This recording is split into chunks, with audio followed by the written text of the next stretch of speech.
निशो बेगम जी के लिए बहुत सारी तालियां।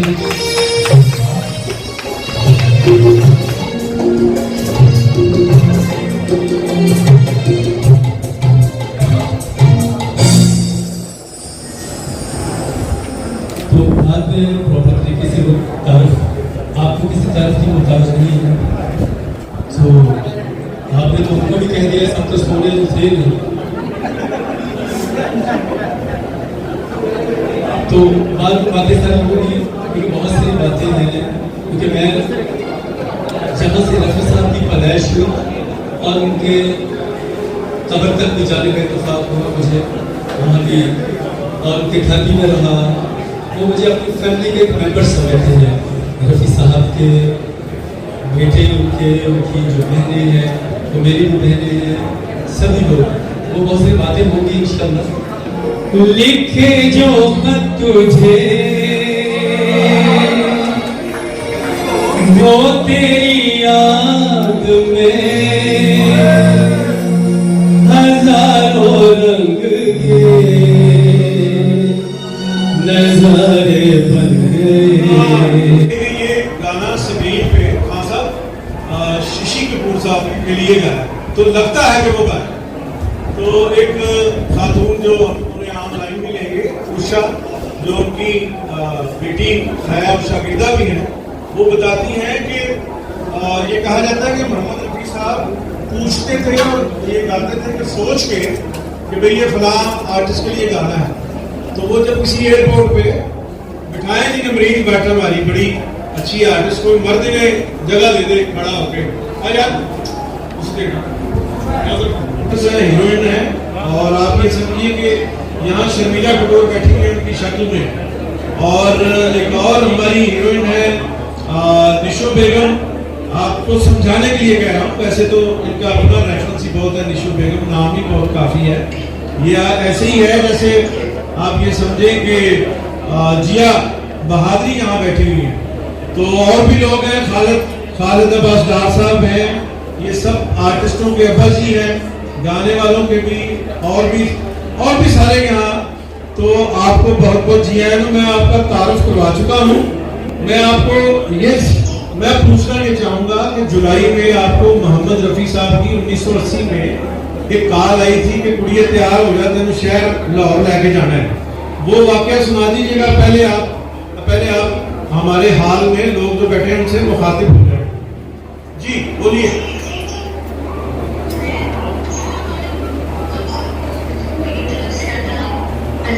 मैं बोल रही हूँ और जुलाई वाली बात आपको मैं बता दूँ। इस 22 जुलाई को था, तो वहाँ उन्होंने मुझे कहा था कि बेटा तैयार हो जाओ, तैयारी करो, जब तक हम लोग पाकिस्तान होते हुए 10 तक जाए।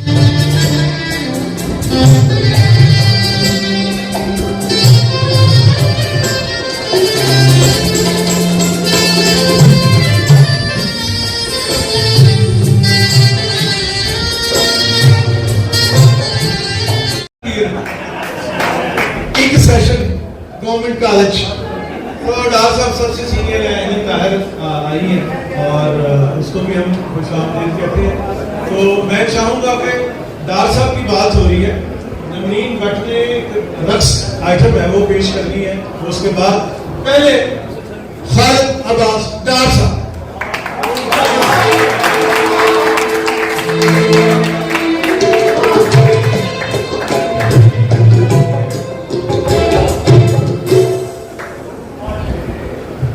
जनाब चौधरी एतजाज साहब, परवेज रशीद और मेरे बड़े, यार ये अजीब किस्म की एक मजलिस बना दी है ताहिर सरवर मीर साहब ने। मैं तो सुन्नी आदमी हूँ, सुन के मैं यकीन करता हूँ।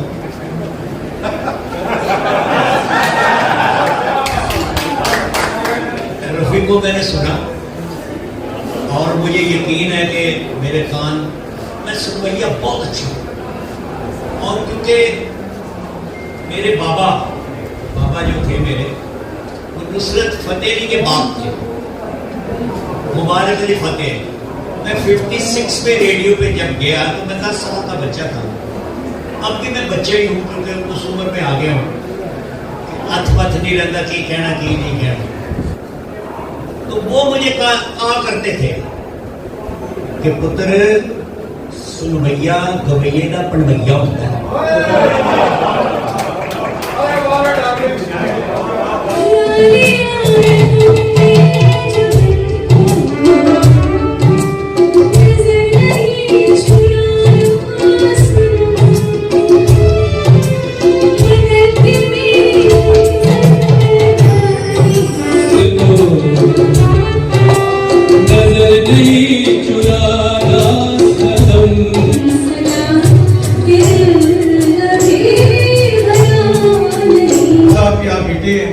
उन्होंने चांद की सतह पे या जाखा मारस शाह मुनव्वर खलीफ साहब के लिए फिर पहले हम बुलाते हैं बाबा नजमी को कि वो मंजूम मोहम्मद रफी को मंजूम खराज तहसीन पेश करें अपने किसी पंजाबी शायरी। बाबा नजमी आइए।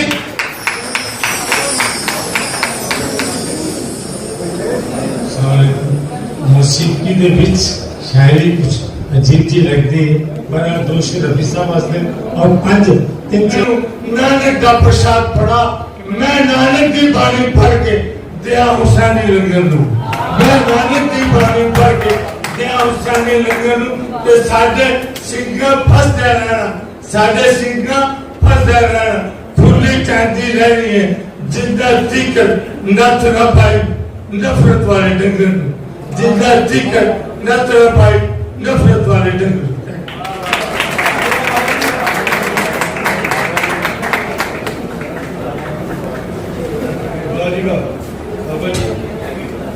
मोहम्मद रफी साहब को स्वाद पहुंच जाएगा इस शायरी का, इनकलाबी शायरी। और मैं अब चाहूंगा कि नमरीन भट्ट ने मोहम्मद रफी साहब का बहुत मशहूर जमाना गीत डफली वाले आगा, उस पे जो है वो रक्स पेश करेगी और वो दे रहे हैं वो अपना क्या हाँ बहुत सारी तालियां मैडम निशो को हमारी परफॉर्मर है। और ये मुमताज साहबा ने जो डांस किया सेलुलाइट में वो महफूज है और बहुत बढ़िया आर्टिस्ट है। आज हम बहुत खुश हैं कि वो सीख लाई है हमारे लिए। जी नमरीन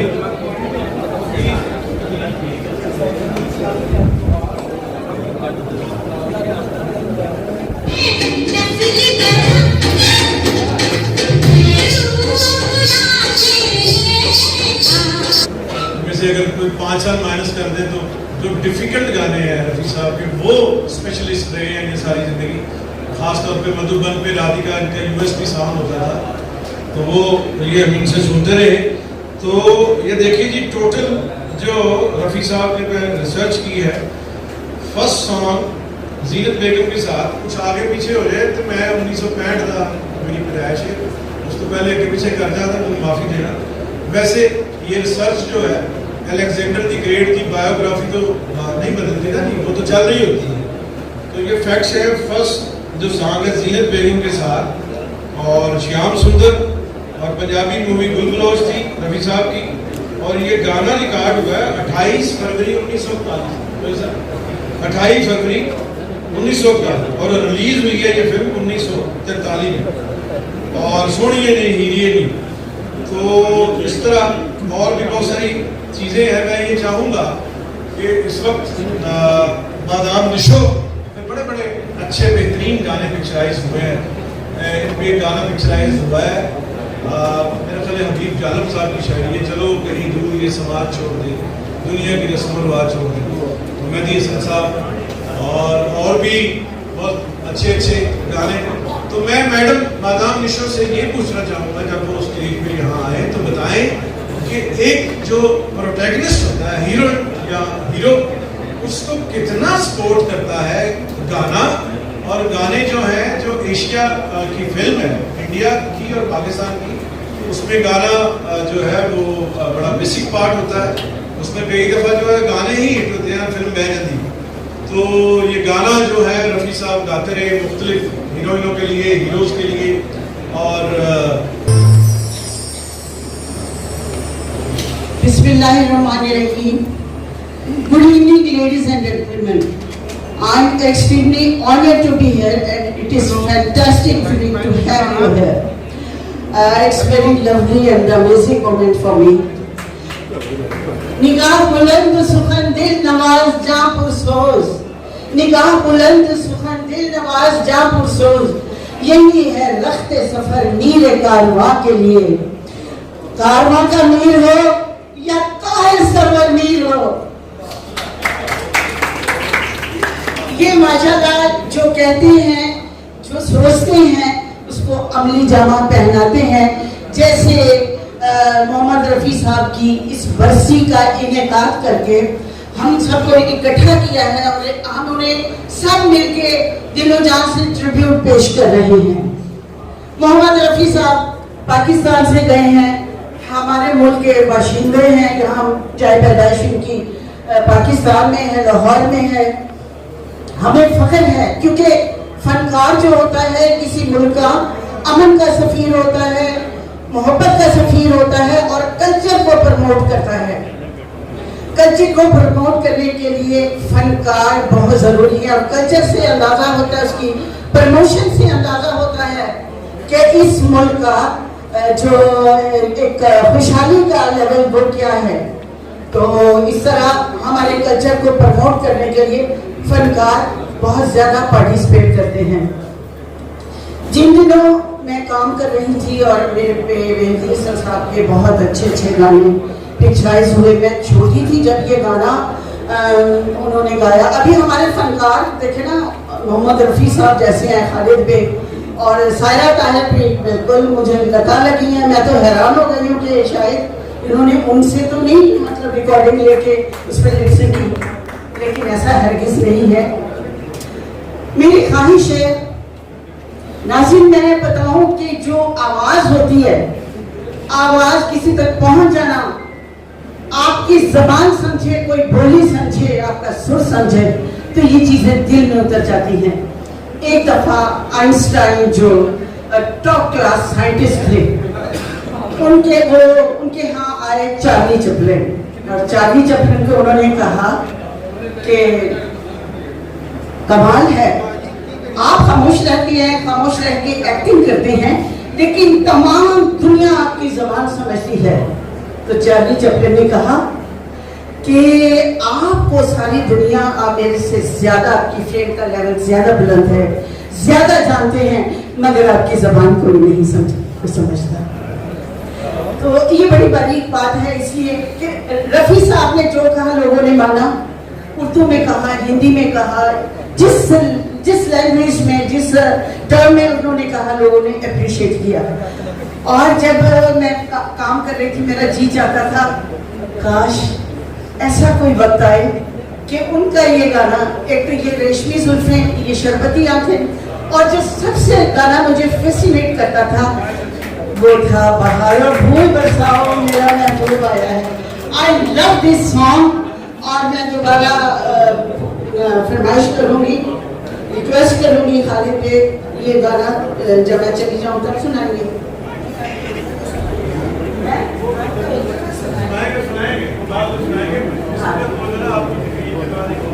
अच्छा ठीक है, नहीं वो जब मतलब बाद में सुनाए जरूर सुनूंगी, क्योंकि सब गाने सायरा ताहिर ने और इन्होंने बहुत अच्छे गाए हैं। और दूसरी बात ये कहूँगी तारिसर रमील ने एक आला सहाफ़ी, वेल ऑर्गेनाइजर और एक बहुत आर्ट लवर होने का सबूत दिया है। तो रफ़ी साहब को मैं एक शेर डेडिकेट करूँगी। इल्हाम तेरी बातें हैं, जादू तेरी आवाज़। इल्हाम तेरी बातें हैं, जादू तेरी आवाज़। रग रग में उतरती हुई खुशबू तेरी आवाज़। बहते चले जाते हैं तहे आप सितारे, उतरी हो कहीं जैसे लगे चू तेरी आवाज। Thank you so much for making me a part of this beautiful precious event. Thanks a lot.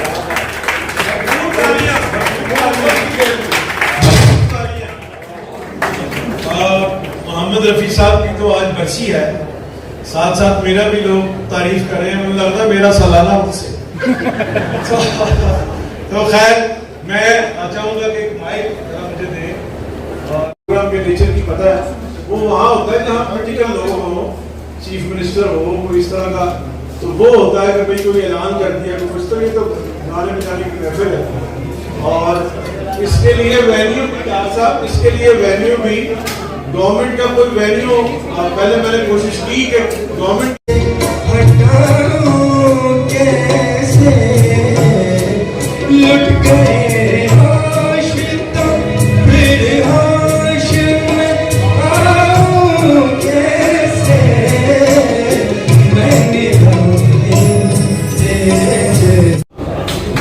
यही बैठ के कुछ बात करते हैं। मैडम जब आप आपके करियर के शुरू में ही गाना था आंखें लड़ी बदोबदी, मौका मिले कभी कभी, उसके जो बेड़े गर्क हुए हैं वो तो बनाया था बख्शी वजीर साहब ने। बख्शी वजीर साहब के बेटे तनवीर साहब साउंड पे हैं, और मेरे जो है वो लाजमी हिस्सा जो है नईम वजीर साहब। तो आंखें लड़ी बदोबदी मौका, ये किसने कोरियोग्राफ किया है? मास्टर सदीक साहब। मास्टर सदीक साहब। और देखिए ये इतनी सेंसिटिव है, एक अफशा जी का इंटरव्यू किया मैंने, तो उस पर जो उनका डेब्यू सॉन्ग है अफशा का, वो है जिंदगी तमाशा बनी। तो उस दिन से मुझे फ़ोन करके कह रही हैं कि मुझे लेके जाओ उसके घर अफशा का, उसे वो मैं उसे याद आ रही हूँ। तो मैंने कहा मैडम वो किस दिन आपके टाइम, कहते हैं मोहम्मद रफ़ी साहब की बरसी वाले दिन मैंने मेकअप करना, उससे देरी लगे। तो मुझे ये बताएं कि मोहम्मद रफ़ी को ज़ाहिर है आप भी बचपन से ही सुन रही होंगी, जी जी, तो कभी आप तो बहुत बाहर भी रही हैं, कभी आमना सामना हुआ रफ़ी साहब के साथ? रफ़ी साहब के साथ आमना सामना नहीं हुआ। तो ये बताएं कि जो उनके गाने उन्होंने गाए, यार साहब से मैं चाहूँगा यार साहब जो उन्होंने गाने गाए सारे को पता आप बीबी ये बताएं कि मोहम्मद रफ़ी जो है आप पे तो कोई फरदाना गाना पिक्चराइज नहीं हुआ होगा, तो कैसा लगता था आपको, कैसा सुनने में कैसा लगता था? देखिए वो बहुत अच्छा गाते थे और मर्दाना गाते थे, जैसे एक मर्द को गाना चाहिए। जी वाह। और यहाँ पे माशाल्लाह इतने माशाल्लाह सारे समझदार पढ़े लिखे और जिनको इतना म्यूजिक का सेंस है, मैं तो उसके पास से भी नहीं गुजरी, शायद उनके जूतों के खाफ भी नहीं हुए, लेकिन जानती तो उनके म्यूजिक है। ये कुछ एक कुनबा है जो कहता है मौसीकी रूह की ग़ज़ा होती है। आफ्ताब बेटा अगर आ जाए ये कुछ एक कुनबा कहता है कि मौसीकी रूह की ग़ज़ा है, हालांकि ऐसा नहीं है, रूह की ग़ज़ा सिर्फ रोज़ा होता है। और नहीं, आप मेरी गुजारिश है आप दूसरी तरफ चले जाइए। अच्छा, सिर्फ म्यूजिक की हद तक ही नहीं, तो इसमें कोई शक नहीं है कि वो रूह की ग़ज़ा है। तो आपको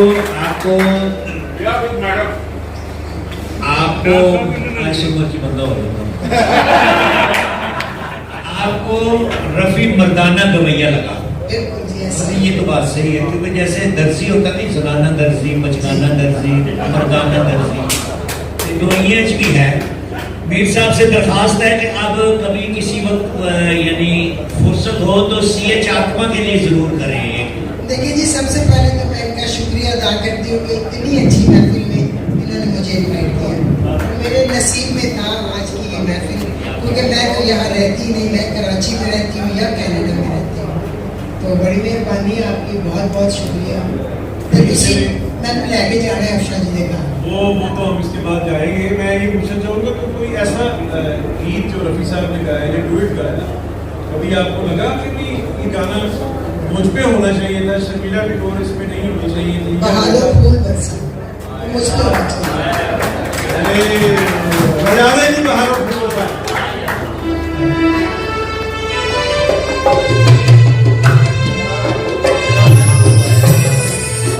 नाज़रीन, एक बड़ी अमेजिंग बात है, पहले फिल्म में जो गाना गाया गया था 2 गाना था, यानी 2 थे, अब ये 6 गाना हो गया है, मल्टीपल हो गया। बहारों फूल बरसा मेरा महबूब आया है, मेरा महबूब आया है। बहारों फूल बरसा मेरा महबूब आया है, मेरा महबूब आया है।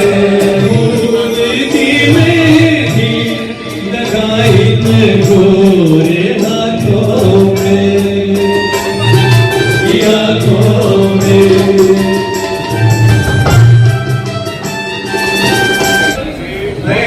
ये रेशमी जुल्फें, ये शर्मती आंखें, इन्हें देख कर जी रहे हैं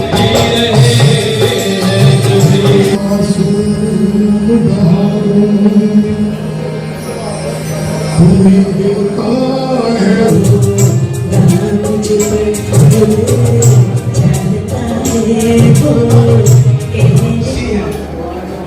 जिनका शुमार रहा और क्या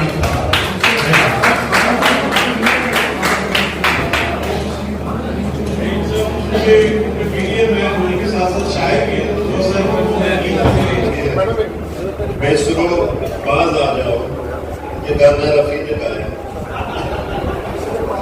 सरदार साहब के लिए मैंने पैरोडी की, मीर साहब के लिए तो समझ आई कि बहारों फूल बरसा बेसुरो बाज आ जाओ, ये एक ही मतलब है। तो इसके अलावा रफ़ी साहब से एक मीठा देगा मैंने हर एक के बारे में रफ़ी साहब की मुझे आज तक की लाहौर फैसला में जहाँ पर मोहम्मद रफ़ी साहब को खिलाड़ी प्रेजेंटेशन पेश किया गया और यहाँ की माया नाज जो हमारी का है हमारे साथ मौजूद है, उनसे बात करते हैं, उनसे पूछते हैं कि क्या कहना चाहेंगी मोहम्मद रफ़ी साहब के हमारे साथ आपको लाहौर में ये ताहिर सरवर में भी एक अच्छी काविश है, क्योंकि फ़न की कोई सरहद नहीं होती और ऐसे भी वो हमारे पाकिस्तानी खिलाड़ में यहाँ से बैठे हैं, पाकिस्तान को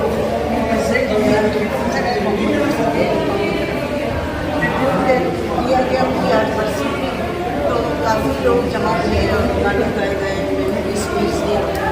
तो हमें फ़ख्र है कि हमारे मुल्क के फनकार दूसरे ममालिक में जाकर भी अपने मुल्क को रिप्रेजेंट करते हैं। बहुत अच्छा लगा, हमारे से तो बहुत पहले की बात है, हमें के बारे में ऐसा गाना बताएं जो आप अभी भी जो है। जी, मुझे उनका गाना पसंद है, बहारों फूल बरसाओ मेरा महबूब गाया है। अभी खालिद भट्ट ने बहुत अच्छा गाना गाया, मुझे बहुत अच्छा लगा, मैं बहुत फैसिनेट होती हूँ इस गाने से, बहारों फूल। और अगर थोड़ा सा गुनगुना दें नहीं, मैं बेगम हमारे साथ मेरी तरफ से आज 14 यौम आज़ादी के मौके पर मैं आप लोगों को मुबारक पेश करती हूँ, कांग्रेचुलेशन। और अल्लाह ताला हमारे मुल्क को हमेशा तरक्की की तरफ गामजन करे और बुरी नज़र से बचाए। प्लीज़ चलिए,